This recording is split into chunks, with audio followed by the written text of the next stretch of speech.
अस्सलामुअलैकुम। आज हम लोग स्टडी करेंगे लाइट इंडिपेंडेंट रिएक्शंस। पिछले लेक्चर्स में हम लोगों ने फोटोसिंथेसिस और लाइट डिपेंडेंट रिएक्शंस के बारे में पढ़ा था। लाइट इंडिपेंडेंट रिएक्शंस जो होते हैं ना, वो हमारे पास स्टोमा ऑफ क्लोरोप्लास्ट में हो रही होती है। स्टोमा हमारे पास ग्राउंड पोर्शन होता है बेसिकली क्लोरोप्लास्ट का। इनको हम लोग डार्क रिएक्शंस भी कहते हैं क्योंकि हमारे पास they can occur in both presence and absence of light as long as ATP and NADPH are available।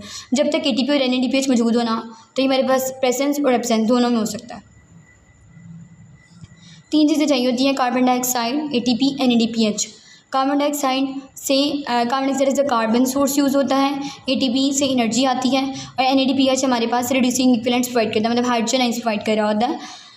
हम लोगों ने पहले पढ़ा था कि water as a hydrogen source use होता है, तो मतलब ये NADPH कहाँ से आ गया, लेकिन बेसिकली ये वाटर से ही आ रहे हैं।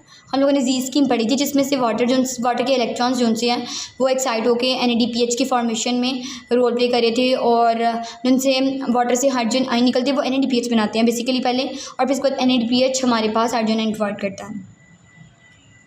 Details of dark reactions were discovered by Melvin Kelvin and his colleagues at University of California। Melvin kelvin ने डिस्कवर की थी, इसीलिए इसको केल्विन साइकिल भी कहते हैं, डार्क रिएक्शंस भी कहते हैं, लाइट इंडिपेंडेंट रिएक्शंस भी कहते हैं। आप लोगों ने इनके नाम लाजमी याद रखने हैं। नोबेल प्राइज़ 1961 में इनको मिला था इसी डिस्कवरी की बेस पे।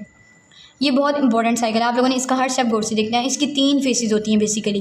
फेज़ 1 कार्बन फिक्सेशन, फेज़ 2 होती है हमारे पास, और फेज़ 3 होती है। फेज़ 2 में हमारे पास रिडक्शन हो रही होती है और फेज़ 2 में रीजनरेशन हो रही होती है राइबोलोज बिसफॉस्फेट की। पहले हम लोग इसको, जिस तरह हम लोगों ने पहले जो लेक्चर्स दिए थे उसमें डायग्रामेटिकली इसको समझा था, और फिर उसके बाद हम लोगों ने इसकी डिस्क्रिप्शन को देखा था। बिल्कुल इसी तरह करेंगे हम लोग। 3 हमारे पास राइबोलोज बिसफॉस्फेट के मॉलिक्यूल्स हमारे पास 3 कार्बन डाइऑक्साइड के साथ मिलेंगे, और in the process of rubisco enzyme हमारे पास कन्वर्ट होंगे 6 मॉलिक्यूल्स ऑफ 3 फॉस्फोग्लिसरेट, और we can say that phosphoglyceric acid. अभी आपको इस बात की समझ नहीं आई होगी। कार्बन फिक्सेशन फेज़ 1 फेज़ है ना, तो कार्बन फिक्सेशन का मतलब क्या है? Incorporation of the carbon dioxide into the organic material. Carbon dioxide हमारे पास एटमॉस्फेयर में प्रेजेंट होता है, इनऑर्गेनिक है, तो ये इसकी इनकॉर्पोरेशन होती है ऑर्गेनिक कंपाउंड में। RUBP हमारे पास एक ऑर्गेनिक सब्सटेंस है। ये हमारे पास 5 कार्बन शुगर होती है। ये हमारे पास 5 कार्बन शुगर है। इसके 3 मॉलिक्यूल्स हैं, ये 3 कार्बन डाइऑक्साइड के मॉलिक्यूल्स हैं। इनके साथ मिलेगा तो हमारे पास बनेंगे 6 molecules 3 carbon compound 3 phosphoglyceric acid के, राइट। रुबिस्को एंजाइम के प्रोसेस में रुबिस्को की कार्बोक्सिलेज एक्टिविटी यहाँ यूज़ हो रही है, और रुबिस्को की 2 एक्टिविटीज़ होती हैं, ऑक्सीजनेस कार्बोक्सिलेज एक्टिविटी, हम लोग आगे पढ़ेंगे, लेकिन अभी आप लोगों ने देखना है यहाँ इसकी कार्बोक्सिलेज एक्टिविटी यूज़ हुई है क्योंकि इसने हमारे पास कार्बन डाइऑक्साइड को RUBP में ऐड किया है, तो ये हमारे पास ये वाला कंपाउंड बना है ना, तो ये हमारे पास होगी कार्बन फिक्सेशन फेज़ नंबर 1। अब हम लोग देखते हैं phase 2 which is basically carbon reduction phase. इसमें हमारे पास क्या है? 3 फॉस्फोग्लिसरेट, ये हमारे पास कन्वर्ट हो रहा है 1,3 बिस फॉस्फोग्लिसरेट, मतलब 2 फॉस्फेट है ना, तो फॉस्फेट की एडिशन हो रही है। ये हमारे पास 6 ADP में कन्वर्ट होंगे, जो फॉस्फेट है वो यहाँ ऐड हो जाएंगे। देन हमारे पास 1,3 BPG कन्वर्ट होता है G3P में, ग्लिसरॉल्डिहाइड 3 फॉस्फेट में। इसकी बेसिकली रिडक्शन हो रही है। रिडक्शन मतलब एडिशन ऑफ हाइड्रोजन आ कहाँ से रही है? ये NADPH है ना, ये NADP+ में कन्वर्ट होंगे, हाइड्रोजन इसको देंगे, तो इसकी हो गई रिडक्शन। 6 फॉस्फेट निकल भी रहे हैं क्योंकि हमारे पास इसमें बिस फॉस्फेट है और ये खाली फॉस्फेट है, तो मतलब इसमें 2 फॉस्फेट थे हर कंपाउंड में और इसमें 1 फॉस्फेट है, तो ये 6 फॉस्फेट निकल आए। अब ये 6 मॉलिक्यूल्स बने हैं ग्लिसरॉल्डिहाइड 3 फॉस्फेट के, एक निकलेगा और एक बाकी हमारे पास 5 जो से कंटिन्यू करेंगे। 5 molecules of glyceraldehyde 3 phosphate, 2 phosphate निकलेंगे, और ये हमारे पास रीअरेंज हो गए ना सारे मॉलिक्यूल्स, हमारे पास बनाएंगे 3 molecules of ribulose phosphate. 3 molecules of ribulose phosphate मतलब बिसफॉस्फेट बनना है, तो 3 ADP में कन्वर्ट होंगे, फॉस्फेट की एडिशन यहाँ होगी, तो ये बन जाएगा हमारे पास दोबारा 3 RUBP मॉलिक्यूल्स। तो मतलब दोबारा साइकिल स्टार्ट हो जाएगा। It is ready and it is available to react with carbon dioxide to form 3 phosphoglycerate molecules in the process of rubisco enzyme. C3 pathway इसको कहते हैं, क्यों? क्योंकि इसका इनिशियल जो सा प्रोडक्ट है कार्बन फिक्सेशन का वो 3 कार्बन कंपाउंड है, 3 कार्बन कंपाउंड, इसीलिए इसको कहते हैं C3 पाथवे। पर इसको केल्विन साइकिल भी कहते हैं क्योंकि इसको मेल्विन केल्विन ने डिस्कवर किया था।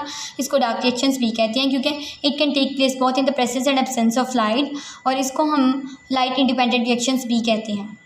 ये हमारे पास इसके 4 नाम हो गए और ये बेसिकली इसकी तमाम सारी डिस्क्रिप्शन होगी। और अब हम लोग देखते हैं कि इसकी डिस्क्रिप्शन में मतलब कि स्टेप्स में मैंने लिखा क्या हुआ है। फेज़ 1 कार्बन फिक्सेशन, वही जो बात बताई थी, initial incorporation of carbon dioxide into organic material.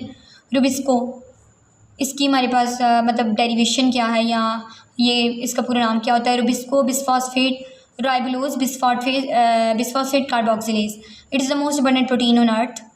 3 carbon dioxide 3 RuBP मिले तो हमारे पास in the process of rubisco 6 molecules of 3 PGA बनाया।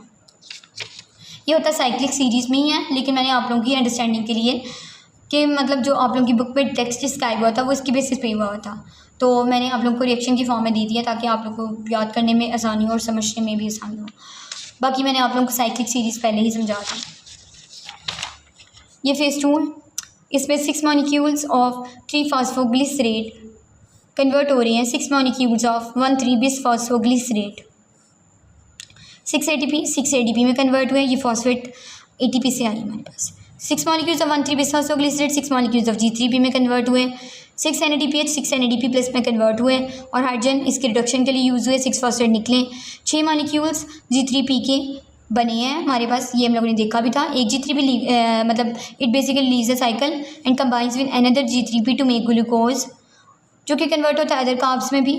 और फेज़ 3 रीजनरेशन, 5 G3P रीअरेंज हुए 3 RuP में, 2 फॉस्फेट निकल गए, 3 RuP दोबारा हमारे पास यहाँ से 3 फॉस्फेट आते हैं और 3 RuPP बनाते हैं।